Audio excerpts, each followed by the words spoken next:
ایک علی نہیں، ایک عباس نہیں، عباس سگے چچا ہیں، علی چچا زاد بھائی بھی ہے، علی گود میں پلا ہے تو بیٹا بھی ہے، علی کو بیٹی دی ہے تو داماد بھی ہے۔ اور اگر باپ اور بیٹا نہ ہو تو یہ چچا اور یہ چچا زاد بھائی جائیداد کے وارث بنتے ہیں۔ مفتی صاحب بیٹھے ہیں، چلو میں تو ویسے مفتی نہیں ہوں، لوگوں کے مسائل یاد کرتا ہوں۔ تو پھر یہ وراثت کے مالک بنتے ہیں۔ ان دونوں کے کندھوں پہ حضور کا ہاتھ ہے، اور حضور مسجد میں جب تشریف لائے ہیں، ابو بکر نے محسوس کر کے پیچھے ہونے لگے کہ نبی آ گئے، میں کیوں کھڑا ہوں؟ تو حضور نے ایک جملہ فرمایا، الا مکانک، صدیق اپنی جگہ ٹھہر، پیچھے نہ، اپنی جگہ ٹھہر۔ میرا آپ سے سوال ہے، علماء سے نہیں، جگہ کس کی تھی؟ وہ مصلی کس کا تھا؟ اللہ کے رسول کا۔ شکر ہے آپ نے کہا زور سے، چلو بابے نے کہہ دیا بھائی اللہ کے رسول کی جگہ تھی نا، تو حضور نے یوں کیوں فرمایا اپنی جگہ پہ کھڑا رہے؟ آقا کہتے ہیں میری جگہ ہے، تمہیں کون روک سکتا ہے؟ نہیں، اپنی جگہ پہ ٹھہر۔ ادھر علی ہے، ادھر عباس ہے، باقی نماز میں ہیں، یہ چچا زاد بھائی ہیں، یہ چچا ہے، اور حضور سے عمر میں 2 سال بڑے ہیں، حضرت حمزہ چھوٹے سے، یہ بڑے ہیں، ایک دونوں بطور گواہ ساتھ ہیں، اور حضور کہہ رہے ہیں ابو بکر اپنی جگہ پر ٹھہر کہ میں محمد ان کو گواہ بنا کے امت کو بتانے آیا ہوں کہ اب یہ مصلی بھی تیرا ہے، جگہ بھی تیری ہے، امامت بھی تیری ہے، خلافت بھی تیری ہے، امت بھی تیری ہے۔ میں یہ عرض کرنا چاہتا ہوں کہ حضور اکرم صلی اللہ علیہ وسلم نے 23 سال یہ دعوت و تبلیغ، تعلیم و تعلم، جہاد و قتال، پوری امت میں دین کی اشاعت، 23 سال تک قرآن پاک اترتا رہا۔ نبی کریم صلی اللہ علیہ وسلم نے آخری سال 9 ہجری میں حج فرض ہوا تو حضرت ابو بکر کو دیا، ساتھ ہی کہا اگلے سال ہم جائیں گے۔ تو بعض روایات میں ہے کہ حضور نے جب شوال کی عید پڑھی، اس لیے شوال سے اشہر حج شروع ہو کہ حضور نے اعلان کر دیا کہ ہم تیاری کرتے ہیں، ہم حج پر جا رہے ہیں۔ تو حضور تیار ہوئے تو قبائل تیار ہوئے، لوگ تیار ہوئے، صحابہ تیار ہونا شروع ہو گئے، مدینے کے قرب جوار سے لوگ آنا شروع ہو گئے، ایک اجتماع ہو گیا۔ آپ اپنے پھر شوال کے آخر یا ذیقات میں وہ سفر شروع کیا، اور کرتے کرتے جب مکہ المکرمہ پہ پہنچے تو ایک بہت بڑا مجمع جمع ہوا۔ اہل مکہ نے تیاری کر لی کہ حضور حج پر آ رہے ہیں، تو انہوں نے بھی حج کے احکامات کی ادائیگی کی تیاری شروع کر دی۔ وہاں کے قبائل بھی جمع ہو گئے، آپ نے ارکان حج مکمل کرنا شروع کر دیے۔ حج کا سب سے بڑا رکن، جس کو رکن اعظم کہا جاتا ہے، وہ وقوف عرفات ہے کہ میدان عرفات میں ٹھہرنا، وہاں رکنا۔ وہاں کوئی خاص علیحدہ عبادت نہیں سوائے 3 کاموں کے۔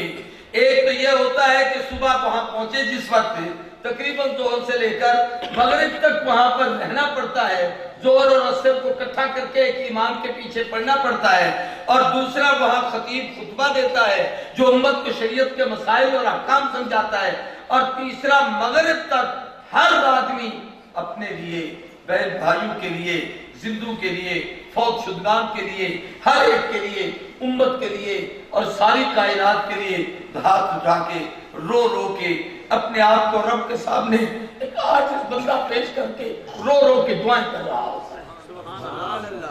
حضور صلی اللہ علیہ وسلم عرفات میں تھے، آپ نے نمازیں پڑھائی، خطبہ ارشاد فرمایا۔ حضور کا وہ خطبہ حجۃ الوداع کے نام سے کتابوں میں موجود ہے۔ اگر اسے ہمیں اپنی زبان میں اردو میں لکھ لیں، یا وہ جو عربی لکھا ہوا ہے اس کو ہم ویسے پڑھنا شروع کریں تو وہ اتنا مختصر ہے کہ 15 منٹ سے لمبی تقریر میں، ہمارا مولوی 3 گھنٹے تقریر کرے، بعد میں کہتا ہے وقت نہیں ہے ورنہ میں یہ کہتا ہوں۔ ابھی بھی اس کے پاس وقت نہیں تو پھر پتہ نہیں کب آئے گا۔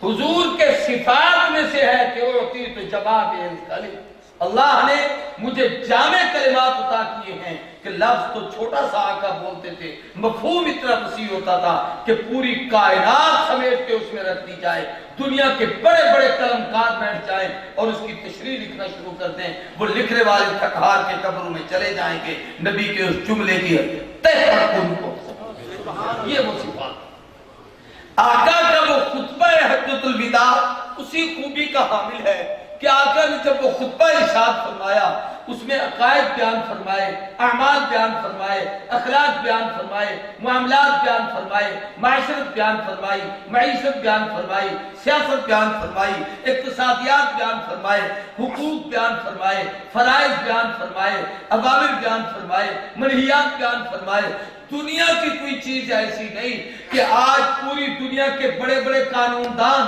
دنیا میں امن قائم کرنے کے لیے جمع ہو جائیں اور وہ کسی فارمولے کی تلاش میں ہوں اور وہ محنت کر کے اس پر جب پہنچیں کہ یہ کام کرو تو امن ہوگا، غور سے سننا، جب اس طے کو پہنچیں تو پھر غور کرو تو وہ 15 صدیوں پہلے حضور اس خطبے میں وہ بات پہلے فرما دی، اتنی جامع خطبہ ہے وہ، کبھی ان علماء سے جمعہ کے خطبوں میں آپ سنیں، میں وہ خطبہ نہیں سنانا چاہتا، میں نے اس کی ایک جامعیت طرف سنی، آقا وہ خطبہ بیان کر کے جب فارغ ہوئے، عصر کی نماز کا وقت تھا، نماز ہو چکی، حضور پر آثار وحی شروع، وحی کے مختلف اثرات میں سے ایک یہ تھا کہ آپ کے جسم پر کب کبھی تاری ہو، جب وحی آتی تھی تو آپ کے جسم اثر پہ پسینہ آنا شروع، جب وحی ہوتی تو حضور اپنا سر مبارک کیوں نیچے کر لیتے، آپ کا سر نیچے کیا، پسینے کے آثار شروع ہوئے، جسم پر کب کبھی شروع ہو گئی، قصوہ اٹھنی پر حضور سوار ہیں، 1.5 لاکھ کا مجمع وہاں پر ہے، مظاہر حق نے لکھا ہے 1,35,000 تھے، بعد میں 1.5 لاکھ لکھا ہے، کسی نے 1,24,000، جو بھی جتنی تعداد تھی، لاکھ سے اوپر صحابہ تھے، اور ویسے حضور کے وصال کے وقت مرد بھی، عورتیں بھی، عرب کے بھی، عجم کے بھی، جنہوں نے حضور کو دیکھا، جو نہیں دیکھ سکے لیکن حضور کا زمانہ پایا اور کلمہ پڑھا، ان سب کی مجموعی تعداد 4 لاکھ سے بھی زیادہ، اتنی بڑا مجمع وہاں موجود، آقا نے خطبہ ارشاد فرمایا، خطبہ ارشاد فرما کے فارغ ہوئے تو وہ آثار وحی ظاہر ہوئے، پھر آپ نے اپنا پسینہ پوجا دے طرف دیکھنا، حضور صحابہ کی طرف متوجہ ہوئے تو قرآن پاک کی جو آیت وحی کی اتری وہ عرض کر کے میں اپنی بات سمجھ رہا ہوں ختم، پھر یہ آیت اتری کہ الیوم اکملت لکم دینکم واتممت علیکم نعمتی ورضیت لکم الاسلام دین، آج کے دن اکملت لکم دینکم، اب یہ کا کم عربی کے جملے ہیں، میں آپ کو کیا سمجھوں، یہ کم سب کے لیے، تم کے لیے، کہ آج کے دن تم سب پر تمہارا دین مکمل کر دیا گیا، کر دیا ہے، اپنی نعمتیں تم پر ساری پلٹ دی ہیں اور تمہارے لیے دین اسلام کو اللہ نے قبول فرما لیا ہے اور اس کو پسند کر لیا ہے۔ یہ الفاظ کے میدان میں ذوالحج کی 9 تاریخ کو ہجرت کے 10ویں سال محبوب صلی اللہ علیہ وسلم وہاں موجود ہیں، اور یہ آیت، اس میں 2-3 مسئلے ہیں، بلکہ 3 نعمتوں کا ذکر ہے، میں وہ 3 نعمتیں عرض کرنا چاہتا ہوں۔ ان میں سب سے پہلی نعمت یہ کہ تمہارا دین مکمل، کہتے ہیں تمہارا دین مکمل، اونچی بات سے کہو تمہارا دین مکمل، دین مکمل ہے، اس لیے کہ لانے والا نبی مکمل ہے، اس کی سیرت مکمل ہے۔ جب کوئی چیز کمال کو پہنچتی ہے تو مکمل کا معنی یہ ہوتا ہے کہ کوئی باہر کی چیز اندر نہیں جا سکتی، اندر سے کوئی باہر نہیں نکل سکتی، تو محمد آخری نبی ہیں، اب نہ ان نبیوں کی لسٹ سے کسی کو نکالا جا سکتا ہے، نہ کسی غیر کو نبوت کی لسٹ میں داخل کیا ہے۔ اکملت لکم دینکم، ایک بات اور کرتا ہوں، دین کس کا ہے؟ سارے بولو، میں اس کا نہیں انکار کرتا، لیکن ہم کیا کہتے ہیں دین کس کا ہے؟ اللہ نہیں کہتا، اللہ کہتا ہے ان الدین عند اللہ الاسلام، دین اسلام کس کا ہے؟ اللہ۔ جب وہاں تھا تو اللہ کا تھا، توجہ کرنا، جبریل کے ذریعے سے جب نبی کے سینے پہ آیا ہے، اب ادھر سے یہاں آ گیا ہے، تو کافروں نے کہا کمپرومائز کریں، کچھ لو کچھ دو۔ اللہ نے فرمایا محبوب ان کو کہو لکم دینکم ولی دین۔ اب یوں نہیں کہا اللہ کا دین، میرا دین میرا ہے، تمہارا دین تمہارا ہے، میں اپنے رب کی عبادت کرتا ہوں، تم جس کی کرتے جاؤ، میں نہیں مانتا ہوں۔ اب واسطہ ادھر آ گیا، جیسے قرآن کلام کس کا؟ لیکن صورت مکی مدنی کیوں ہے؟ اللہ مکے میں رہتا ہے پھر مدینے میں چلا گیا تھا بھئی، جب نسبت نبی کے ساتھ ہے تو اب نبی کی نسبت سے قرآن بولا جا رہا ہے کہ یہ مکی صورت ہے، حضور مکے میں تھے تو وہاں اتری تھی، یہ مدنی ہے، حضور ہجرت کر کے ادھر آ گئے تھے تو یہاں اتری تھی۔ جیسے قرآن کلام رب کا ہے، نبی کی نسبت سے مکی مدنی ہے، دین اللہ کا ہے، جب نبی کے سینے پہ آیا ہے تو اب محمد کا ہے۔ اب میں بات سمجھ رہا ہوں، حضور نے حجۃ الوداع کے میدان پہ سب کو جمع کر کے پورے دین کے مسائل سمجھا کے 13 سالہ مکی 10 سالہ مدنی محنت کر کے تبلیغ کر کے تعلیم کر کے دے کے عقائد سمجھا کے اخلاق سمجھا کے جب پورا دین دے دیا، اور یہ دنیا میں ایک ہی ہستی ہے محمد کریم، جس نے کہا جس کام کے لیے آیا ہوں اب پورا ہو گیا ہے۔ ہر آدمی کہتے بس یار چاہتا تو یہ تھا لیکن وقت نہیں ہے، میں بھی 6 گھنٹے تقریر کر کے کہوں گا ابھی کچھ کہنا چاہتا تھا، وقت نے ساتھ نہیں دیا۔ وصال ہوا ہے ربیع الاول میں جا کے، خطبہ ہے ذوالحج میں، درمیان میں 90 دن کا فاصلہ ہے تقریباً 3 مہینے کا، اور آقا کہہ رہے ہیں، اللہ کہہ رہے ہیں کہ محبوب اپنے ان یاروں کو جو آپ نے یہاں عرفات میں جمع کیے، ان کو کہو الیوم، آج کے دن عرفات کے میدان میں، اکملت لکم دینکم، ہم نے تمہارا دین تم پر مکمل کر دیا ہے۔ گویا کل کو کوئی یہ نہ کہے کہ دین تو نبی کے پاس تھا، انہوں نے پتہ نہیں آگے پورا دیا ہے کہ نہیں۔ اللہ نے کہا محبوب کہہ دو کہ یہ پورا دین میں تمہیں دے چکا ہوں، تاکہ کوئی یہ نہ کہے نبی ایک بات کہنا چاہتے تھے فلاں نے قلم تبادلی کی تھی، نبی کچھ لکھنا چاہتے تھے فلاں نے یوں کہہ دیا تھا، اکملت لکم دینکم، کامل کر دیا ہے، کوئی حصہ بچا ہی نہیں۔ اب اس کے بعد اگر کوئی بات حضور نے کہی ہے تو وہ عقیدے کی نہیں ہے، کیونکہ اس پر اعتقادات، عبادات، معاملات، اخلاقیات مکمل ہو چکے تھے۔ اگر کوئی بات میں ہے تو وہ فضیلت کی ممکن ہے۔ میں کہہ رہی ہوں، حضور واپس جا رہے تھے تو 18 تاریخ کو ذوالحج کی غدیر خم پر فرمایا من کنت مولا فعلی مولا۔ محدثین کی ویسے یہ بڑے لوگ جانتے ہیں، میں تو طالب علم ہوں، جو سادہ باتیں سمجھتا ہوں وہی بتا دوں۔ فرمایا جس کا میں مولا ہوں علی اس کا مولا، کہہ دو علی اس کا مولا، جو علی کو مولا سمجھتے وہ کہیں، جو نہیں سمجھتے نہ کہیں۔ جس کا میں مولا، حضور نے فرمایا علی اس کا مولا۔ مولا کتنے ہوئے؟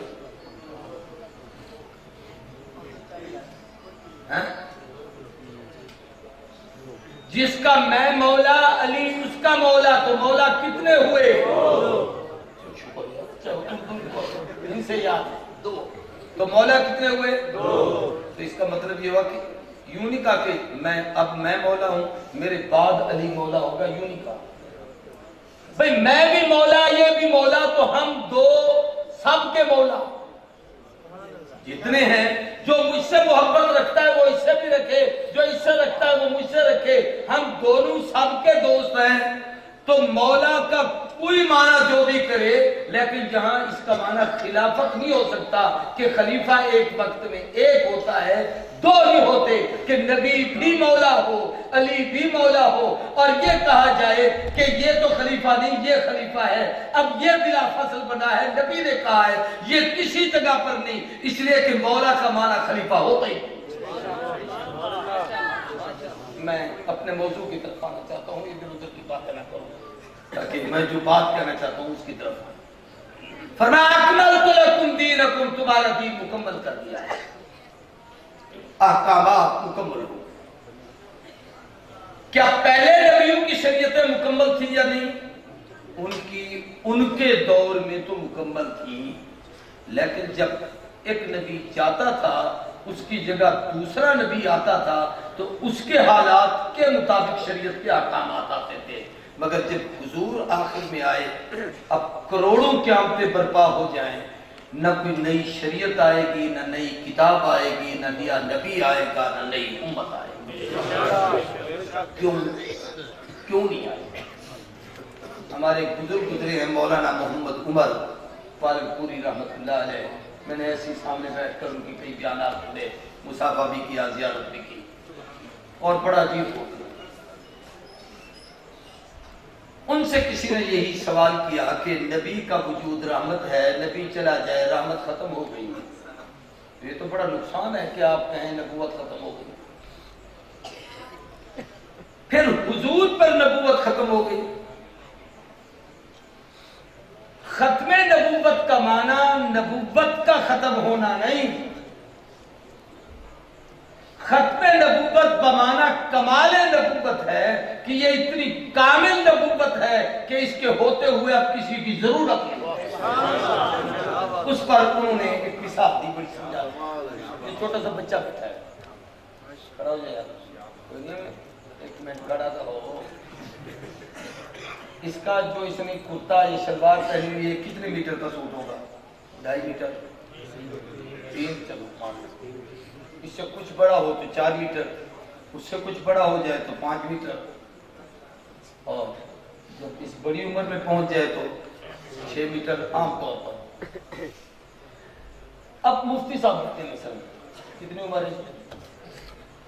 24 سال، 24 دنا 48 کا ہو، آگے لے لو 50 سال، 48 سے بھی 4 میں کہتا ہوں 20 سال اور آگے لے لو، یہ جب 60 سال کے ہو جائیں تو اس وقت کتنے میٹر کا سوٹ پہنیں گے؟ نہیں، 24 سال میں تو 6 میٹر کا ہے، تو جب یہ 48 سال کے ہوں گے 12 میٹر کا نہ پہنے۔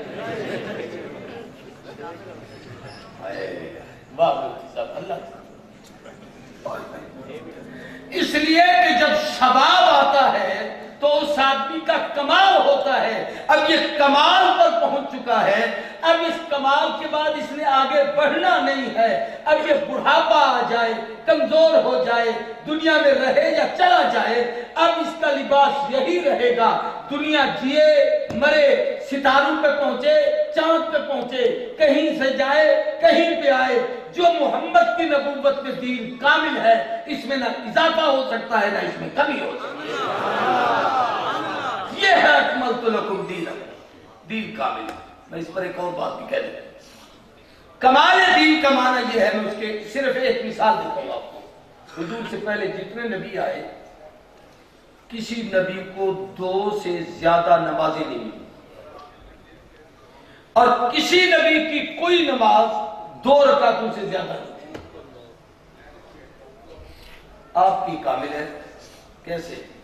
آدم کی فجر اس امت کو ملی، نوح کی ظہر اس امت کو ملی، یونس کی عصر اس امت کو ملی، عیسیٰ کی مغرب اس امت کو ملی، موسیٰ کی عشاء اس امت کو ملی، 2 رکعتوں کی نماز اس امت کو ملی، 3 رکعتوں کی نماز اس امت کو ملی، 4 رکعتوں کی نماز اس امت کو ملی، فرائض کا احکام، نمازوں کے فرائض اس امت کے حصے میں، واجب نمازیں اس امت کے حصے میں سنت نمازیں، اس امت کے حصے میں نوافل نمازیں، اس امت کے حصے میں آپ نوافل کو گننا شمار کر دیں تو پتہ نہیں کتنی بن جائے گی۔ تحیۃ المسجد پڑھیں، تحیۃ الوضو پڑھیں، صلاۃ الحاجہ پڑھیں، استسقاء پڑھیں، آپ کسوف کی نماز پڑھیں، خسوف کی پڑھیں، بھئی جتنی پڑھتے چلے جائیں یہ کامل عبادت اس امت کو ملی ہے، اس سے پہلے کسی کے حصے میں نہیں۔ یہ ہے اکملت لکم دینکم، تمہارا دین کامل ہے۔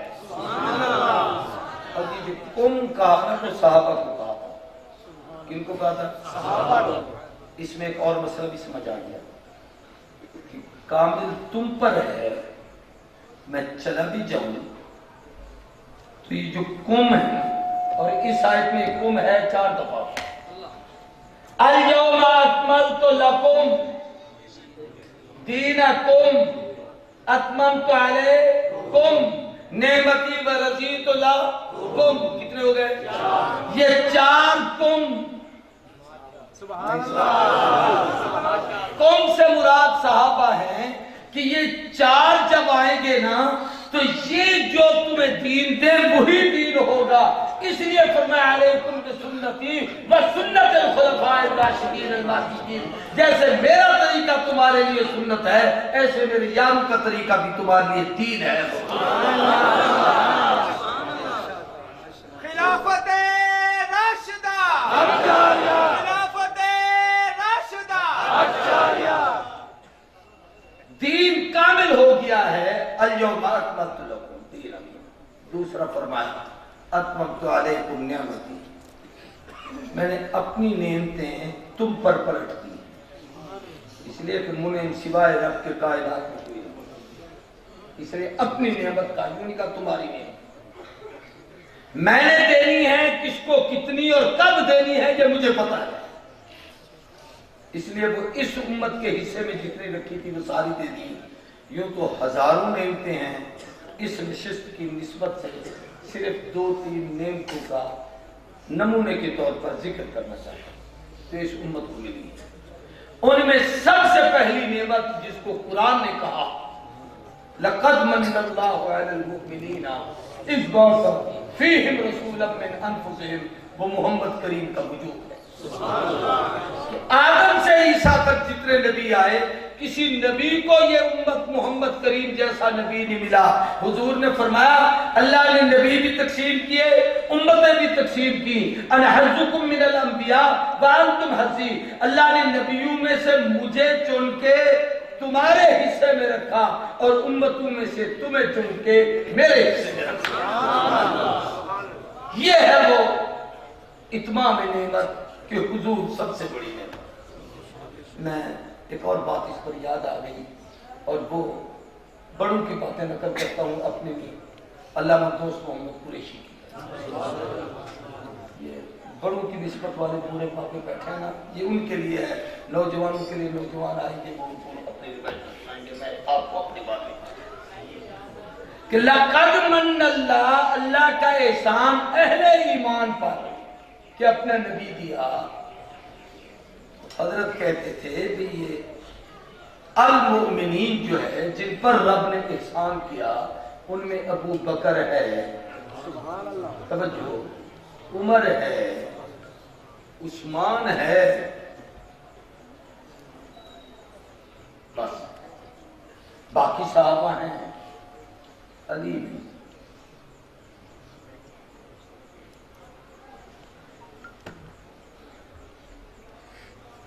یعنی اللہ جن کے ایمان کی گواہی دے رہا ہے کہ یہ مومن ہیں، ان میں ابو بکر بھی ہے، عمر بھی ہے، عثمان بھی ہے، طلحہ بھی ہے، زبیر بھی ہے، سعد بھی ہے، سعید بھی ہے، ابو عبیدہ بھی ہے، بلال بھی ہے، ابو ہریرہ بھی ہے، سب ہیں، علی نہیں۔ کیوں؟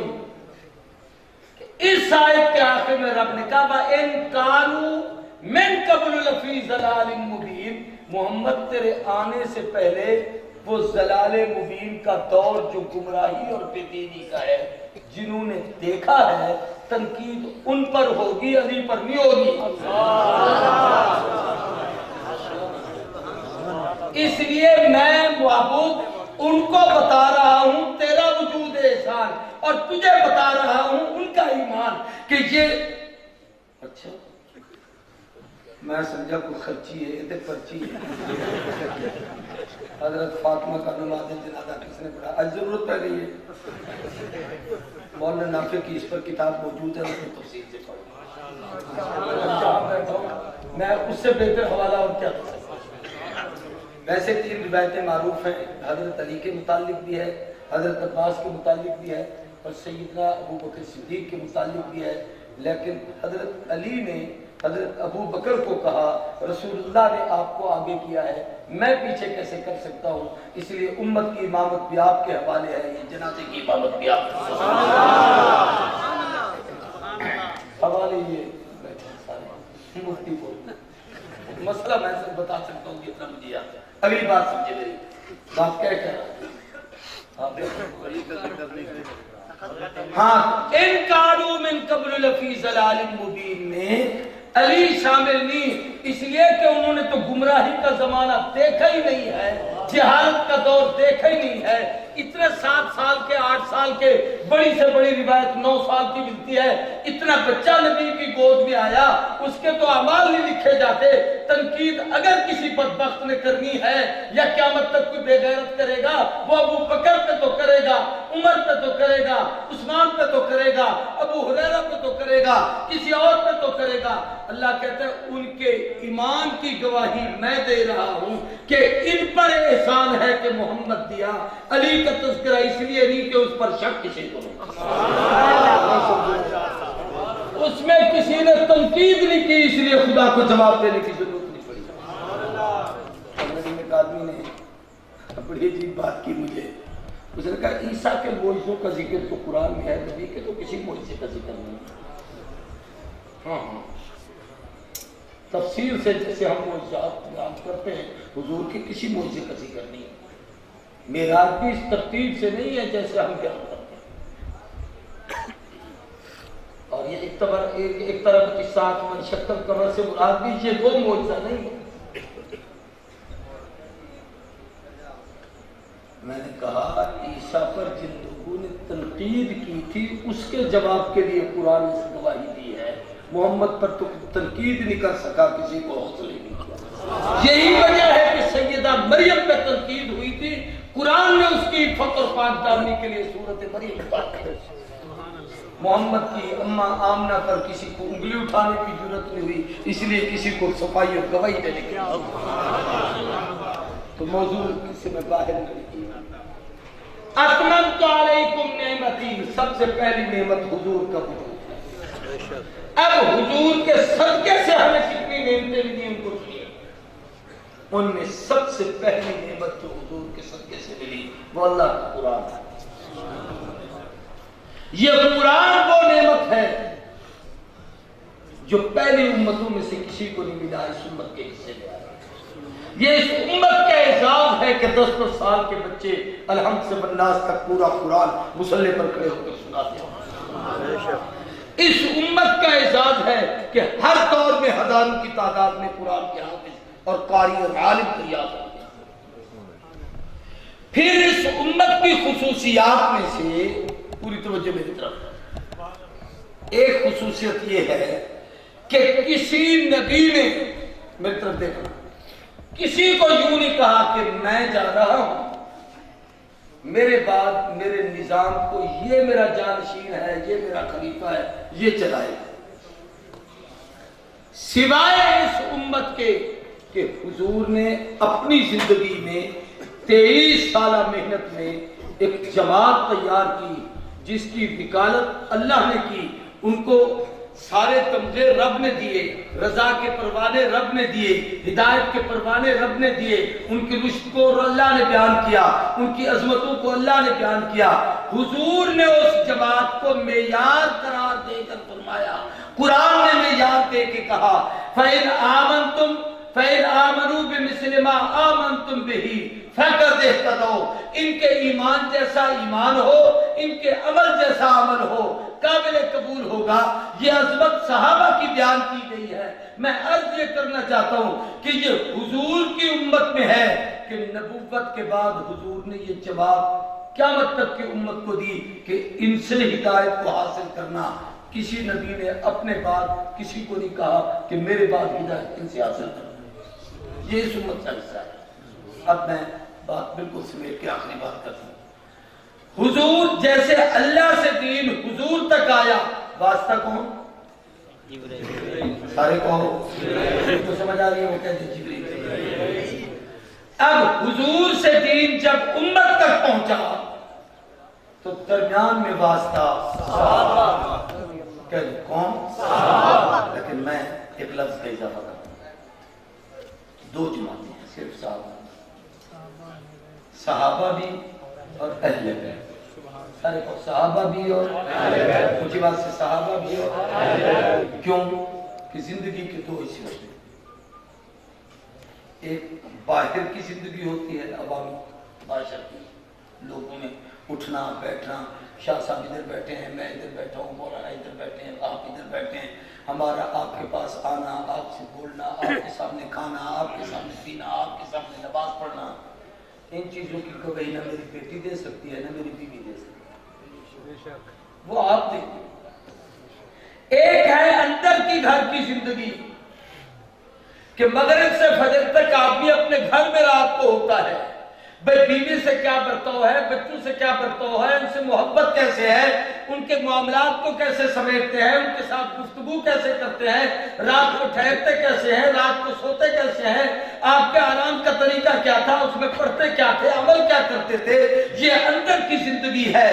اندر کی زندگی کو جمع کرنے والے اہل بیت ہیں، باہر کی زندگی کو جمع کرنے والے صحابہ ہیں۔ عنوان سیرت ساقی کوثر ہے۔ سیرت کی حفاظت دو طبقوں سے ہے، صحابہ کی عظمت محفوظ، باہر کی زندگی محفوظ، اہل بیت کا تقدس محفوظ، اندر کی زندگی محفوظ۔ صحابہ کا دشمن نبی کی باہر کی دشمنی زندگی کا منکر، اہل بیت کا دشمن وہ نبی کی اندر کی زندگی کا دشمن ہے۔ ان دونوں کا احترام ہے تو زندگی کامل ہے۔ اب میں اس پر ایک چھوٹی سی بات اور سمجھانا چاہتا ہوں۔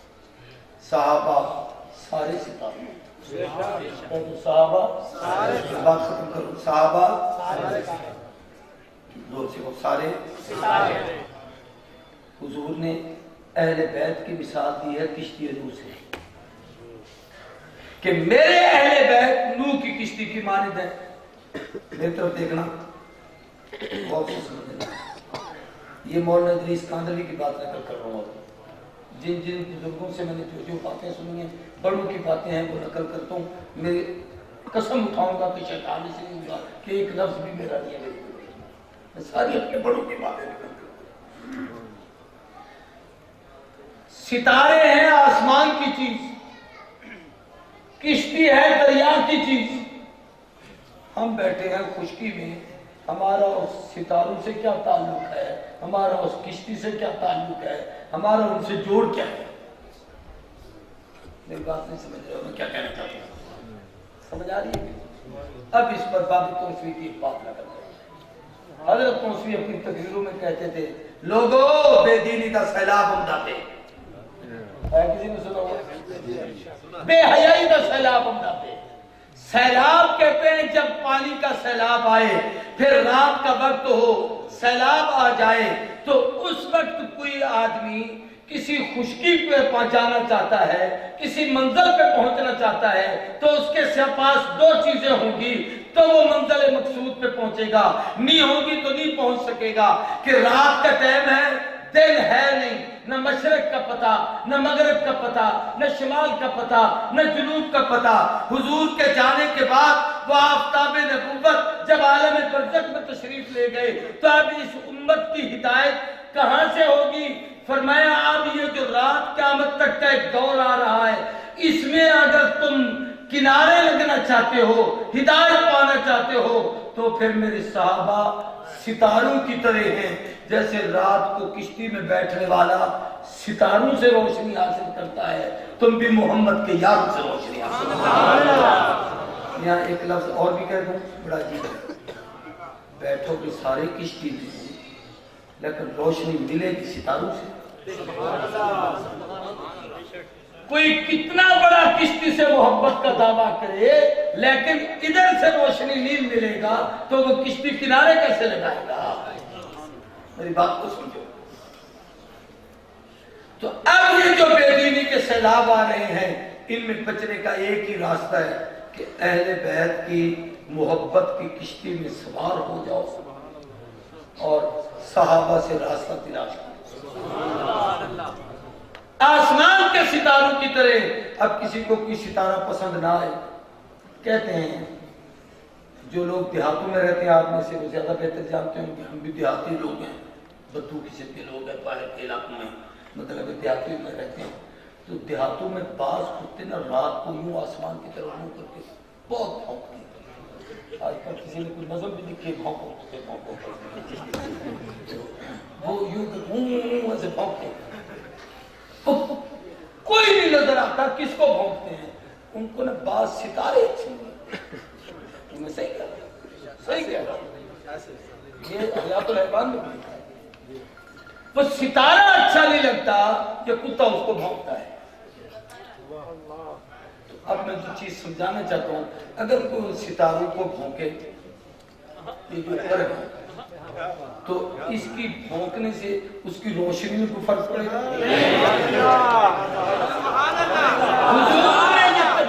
مسئلہ سمجھو, میں بڑا معتدل مزاج آدمی ہوں, کوئی متشدد نہیں ہوں. میں آپ کو مسئلہ سمجھانا چاہتا ہوں, کسی کے خلاف کوئی بات نہیں کرنا چاہتا, آپ کو ایک چیز سمجھانا چاہتا ہوں.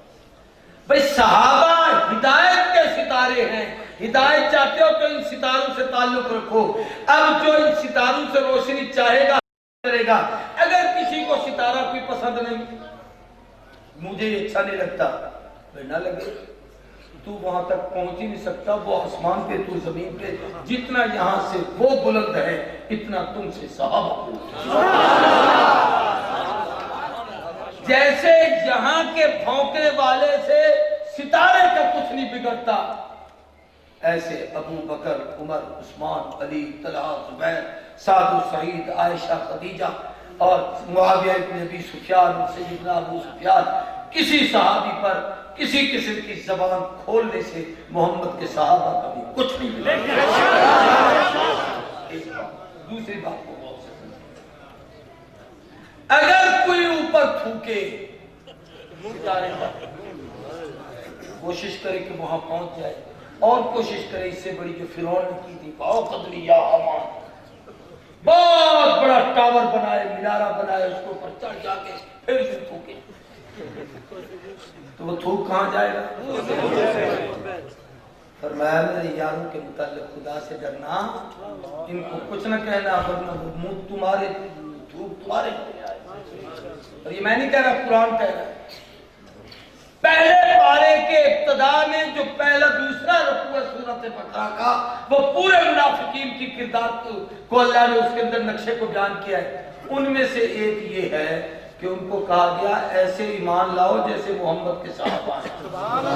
انہوں نے کہا انؤمن کما آمن السفہاء, ان پاگلوں کی طرح ایمان لائے. یہ تو پاگل ہے. قرآن نے یہ نہیں کہا تم کافر ہو گئے, تم نے صحابہ کو پاگل کر, بڑے بے غیرت تو بڑے کافر ہو بے ایمان. قرآن نے یہ نہیں کہا. اللہ نے کیوں اللہ نے فرمایا جو وہ کہہ رہے ہیں نا وہ کہو گے نا تو لڑے ہی نہیں. اپنی طرف سے کوئی بات کہو گے تو کہیں گے یہ تکفیری ہے, یہ توہینی ہے, تو وہ کہو جو وہ کہہ رہے ہیں. تو اللہ نے کہا الا انہم هم الصفا. اب یہ علم والے لوگ بتا سکتے ہیں, میں تو طالب علم ہوں. الا حرف تنبیہ ہے, ان حرف تحقیق ہے, هم الصفا, ضمیر در ضمیر, یہ تاکید در تاکید ہے. اللہ کہتا ہے پکی سچی کھری 100% پکی بات یہ ہے جو نبی کے صحابہ کو بے وقوف کہے خود بے وقوف ہے. اب میں ایک اور بات کہتا ہوں, یہ گنبد کی صدا ہے, جیسی کہو گے ویسی سنو. یہ بیچارہ سو گیا ہے, میں ایک مثال سمجھا رہا ہوں آپ کے لیے. مثلا اس کی تھوڑی سی آواز ایکو بھائی کھولیں, سمجھانے کے لیے کہتا ہوں. ایکو کھولیں. اللہ, یہ آپ نے کھولی نہیں. اللہ, یہ کتنی دفعہ یہ آواز ہے؟ اللہ اللہ اللہ قانون میں آئیے ابد کا. یہ مسئلہ سمجھانا. اس کو کہتے ہیں گنبد کی صدا. بند کمرے میں آپ ایک لفظ بولیں تو وہ قانون میں آئے گا, اور نبی کے صحابہ گنبد کی مانند ہیں، جیسے یہاں بولتے ہو تو آواز کان میں آتی ہے، ان کو کہو گے مومن، خدا کہے گا تم مومن، ان کو کہو گے متقی، اللہ کہے گا تم متقی، ان کو کہو گے ہدایت والے، قرآن کہے گا تم ہدایت والے، ان کو کہو گے بے وقوف، قرآن کہے گا تم بے وقوف، ان کو کہو گے منافق، قرآن کہے گا تم منافق، ان کو کہو گے کافر، قرآن کہے گا تم توجہ سے میری بات کو سمجھیں۔ ہاں ان میں مراتب ہیں، گر فرق مراتب میں پوری زندگی، ان میں درجات ہیں، والسابقون الاولون من المہاجرین والانصار والذین اتبعوہم بإحسان، کوئی پہلے آئے، کوئی ان کے بعد آئے، کوئی پھر بعد میں آئے، کوئی فتح مکہ سے پہلے آئے، کوئی اس کے بعد آئے، کوئی بدر سے پہلے آئے، کوئی بعد میں آئے، کوئی ہجرت سے پہلے آئے، کوئی بعد میں آئے، لیکن ہیں تو سارے ستارے۔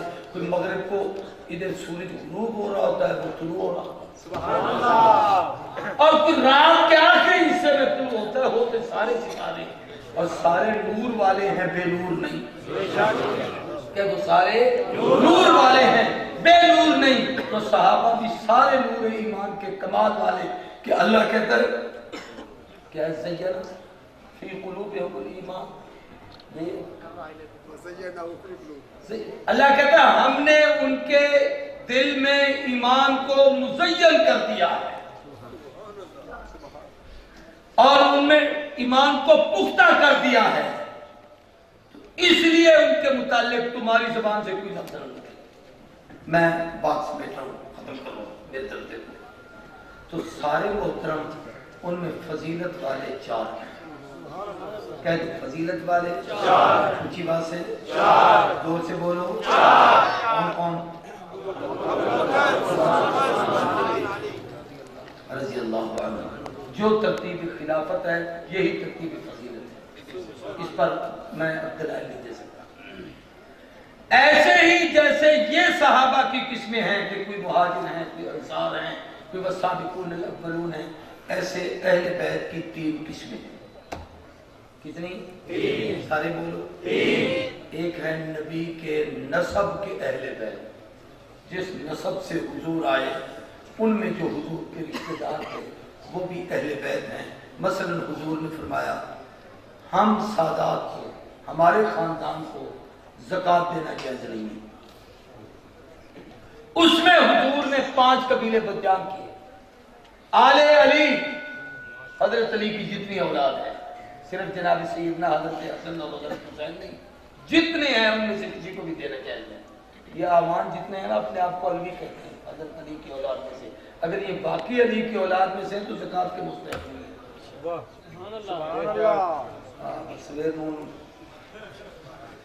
آل عباس، جتنے عباسی پاکستان میں رہتے ہیں، اگر یہ حضرت عباس کے اولاد میں سے تو زکوٰۃ کے مستحق نہیں ہے۔ آل عقیل، آل جعفر، اور حضور کے چچا حارث تھے، ان کے بیٹے مسلمان ہوئے، آل حارث، ان کی نسل آگے چلی ہے۔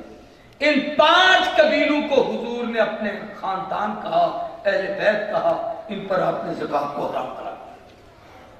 دوسری قسم ہے اہل بیت کی نسل میں اہل بیت، کہ حضور کا خاندان جو آگے چلا، میرے طرف دیکھیں، ان میں بیٹے بھی ہیں، اور صوفی صاحب تو سامنے بیٹھا ہے، تو میں نے دیکھ لیا، میں تو دیکھ لیا، تو اسی کو نکل پایا۔ میری طرف دیکھیں، حضور اکرم صلی اللہ علیہ وسلم کے بیٹے، حضور کی بیٹیاں، حضور کے نواسے، حضور کی نواسیاں، اور پھر حضور کی اولاد، حضرت فاطمہ کے خاندان میں حضرت حسن اور حسین کی قبیلہ، یہ قیامت تک جتنے چلے جائیں گے یہ حضور کی نسل میں اہل بیت ہے۔ کتنی قسمیں ہو گئی؟ تیسری قسم اہل بیت کی وہ ہے جو نسل بھی نہیں، نسب بھی نہیں، اور حضور سے ان کی کوئی رشتہ داری نہیں، کسی وجہ سے وہ نبی کے گھر آ گئی، حضور نے اس کو اپنے گھر کا حصہ بنایا، وہ نبی کے اہل بیت میں، اس میں حضور کی ساری ازواج ہیں، مثلا اماں خدیجہ ہے، جو سب سے بڑی ہیں، سب کی سردار ہیں، حضور نے جنت کی سردار عورتوں میں ان کا نام شمار کیا ہے۔ حضور کی ساری اولاد سوائے ایک بچے کے باقی ان سے ہے، ان کا بڑا مقام ہے۔ حتیٰ کہ اماں عائشہ کہتی تھی کہ حضور خدیجہ کا جب تذکرہ کرتے ہیں رو پڑتے ہیں، میں رشک کرتی ہوں کاش میں خدیجہ کو دیکھتی، وہ کتنی عظمت والی ہو، بہت خاتون عظیم تھی۔ حضور کے ایمان کی پہلی اہل بیت میں گواہ یہی ہے۔ ہاں وہی ہے نا، اللہ نے چنا کہ باہر میں جو یار مسلسل ساتھ رہا ہے پہلے وہ گواہی دے، اور اندر میں جس نے سب سے زیادہ وقت گزارا ہے وہ گواہی دے۔ تو اندر اہل بیت میں پہلی گواہی اندر کی خدیجہ نے دی ہے، اور باہر کی گواہی یاروں میں ابو بکر نے دی ہے۔ میں بات سمیٹ رہا ہوں۔ تو تیسری قسم ہے اہل بیت کی، اس کو کہتے ہیں سکنی اہل بیت۔ کون سی؟ سکنی کا معنی سکونت، گھر کے اہل بیت، جو گھر کے رہتے ہیں۔ اس میں آپ کی تمام بیوی، کہہ دو حضور کی، سارے بولو حضور کی، حق حضور کی تمام بیوی ہیں۔ اب میں یہاں جملہ کہتا ہوں، چلو بیوی تو اہل بیت ہوئی، اگر آپ کا سسر آ جائے تو آپ اس کو دھکا دے کے گھر سے نکال دیتے ہیں کہ میرا کوئی اہل بیت نہیں پہ نہیں نکالتے۔ اور شریف ہو جیسے اپنے باپ کو باپ کہتے ہو، میرے نبی نے فرمایا جو پڑھائے وہ بھی باپ، جس کی بیٹی تمہارے نکاح میں ہو وہ بھی باپ، جس کے وساطے سے دنیا میں آئے ہو وہ بھی باپ۔ اور جتنے وہ صحابہ جن کی بیٹیاں حضور کے نکاح میں آئی ہیں، اب ابو بکر حضور کے سسر ہیں، عائشہ کی نسبت سے اہل بیت میں شامل ہے، عمر حضور کے سسر ہیں، حفصہ کی نسبت سے اہل بیت میں شامل ہیں، حضرت سیدنا ابو سفیان سسر ہیں، ام حبیبہ کی نسبت سے اہل بیت میں ہیں۔ اور ہم نے بڑی غلط فہمی اپنے آپ میں ڈال رکھی ہے، حضور کا امت کا ماموں صرف ایک شمار کرتے ہیں، حضرت بخار المومنین، شریف لوگ ہو، صرف امیر معاویہ نہیں، ابو بکر کے جتنے بیٹے ہیں وہ امت کے ماموں ہیں، عمر کے جتنے بیٹے ہیں وہ امت کے۔ آپ کے ہاں سالہ ہے تو نکال دیتے اس کو، بھاگ رہے ہوتے ہیں، بیوی سے بڑی عقیدت محبت سے پیش آ رہے ہوتے ہیں کہ یہ میرا سالہ گھر جا کے نہ کچھ بتا دے، اور آپ کو پتہ ہی نہیں حضور نے انسانوں سے کتنا پیار کیا تھا۔ حضرت امیر معاویہ سو رہے اور سیدہ ام حبیبہ بی بی رملہ ان کے سر میں کھجلی کر رہی ہے اور ان کو نیند ہے۔ حضور نے فرمایا ام حبیبہ بہت پیارا لگتا ہے۔ کہا اللہ کے نبی جتنا کوئی بھائی کسی بہن کو پیارا لگ سکتا ہے یہ مجھے اتنا پیارا ہے۔ حضور نے فرمایا جتنا تجھے پیارا ہے مجھے اس سے بھی زیادہ پیارا۔ یہ وہ اہل بیت ہیں جو حضور کے اہل بیت ہیں، ان سب نے 2 3 4 کا اہل بیت نہیں۔ یہ عجیب بات ہے، 3 بیٹیاں نہیں 1 ہے، نبی کے 4 نواسے نہیں 2 ہے 2 نہیں ہے، یہ عجیب بات ہے۔ حضور کے 3 داماد تھے 2 نہیں ہے 1 ہے۔ تو بھائی اکثریت کا انکار کر دینا یعنی کمال کی بات ہے، بیٹیاں 4 تھی تو 1/4 1 کو مانا 3 کا انکار کر دیا، ظلم کی انتہا ہے۔ یہ سارے اہل بیت ہیں، سکنی اہل بیت، نسلی اہل بیت، نسبی اہل بیت۔ اس کا بھی خلاصہ نکال دوں، جیسے سارے صحابہ معتبر عظمت والے، زور سے بولو، سارے اہل بیت معتبر عظمت والے 4، ان میں جو سب سے زیادہ تقدس والے ہیں وہ کتنے ہیں؟ زور سے بولو، ہم بھی کہتے ہیں 4 بھی مانتے ہیں، 5 بھی مانتے ہیں، 5 نہیں ہے 4۔ حدیث کی تمام کتابوں میں جہاں اہل بیت کے ابواب آئے ہیں ان میں 4 کا ذکر ہے، علی کا، فاطمہ کا، حسن کا، حسین کا، 5واں کوئی نہیں۔ جیسے حضور آقا ہیں، ابو بکر عمر عثمان علی نبی کے خلیفہ ہیں، نبی کے برابر نہیں، ایسے یہ حضور کی آل ہیں، نبی کے برابر نہیں۔ وہ صحابہ میں افضل ہیں، یہ اہل بیت میں افضل ہیں، وہ بھی قابل احترام ہے، یہ بھی قابل احترام ہے، وہاں بھی 4 ہیں، یہاں بھی 4 ہیں۔ جو ان 4 کا انکار کرے اس کا بھی ایمان نہیں، جو ان 4 کا انکار کرے اس کا بھی ایمان نہیں۔ اللہ ہم سب کو حضور کی سیرت سمجھنے کی، صحابہ اہل بیت سے محبت کی توفیق دے۔ مولانا مریض آدمی ہے، میرے دوست ہیں بڑے پرانے، بڑی محنت کر کے ماشاءاللہ یہ جامعہ عمارت کیا ہے۔ میں آپ سے چندہ نہیں مانگتا، پریشان نہ ہونا۔ واہ بچہ بہت اچھا، چلو تو یہ مولانا ادارہ چلا رہے ہیں۔ میں سب دوستوں سے کہوں گا کہ آپ مولانا کی اس بیماری میں ان کے دینی معاونت کریں۔ حالات سب کے سامنے ہیں کہ ہمارے حالات ناگفتہ ہیں، پریشانی ہیں، حادثات ہیں، لیکن اللہ کے دین پہ خرچ کرو گے، اللہ غیب سے اتنا دے گا، ہم اس کو تصور نہیں کر سکیں گے۔ اللہ ہم سب کو اعمال صالحہ کی توفیق دے۔ وعدہ کرتے ہو کہ مولانا کے ساتھ تعاون کرو گے، اس ادارے کے معاون بنو اور ماہانہ معاون بنو، مختلف فصلوں کے موقع پر، عشر میں، زکوٰۃ میں، صدقات میں، ہر موقع پر اس ادارے کا تعاون کرو۔ اللہ ہم سب کو عمل کی توفیق عطا کرے۔ وآخر دعوانا الحمدللہ رب العالمین۔ اللہ ہم سب کی حاضری کو قبول کرے۔ شاہ صاحب بھی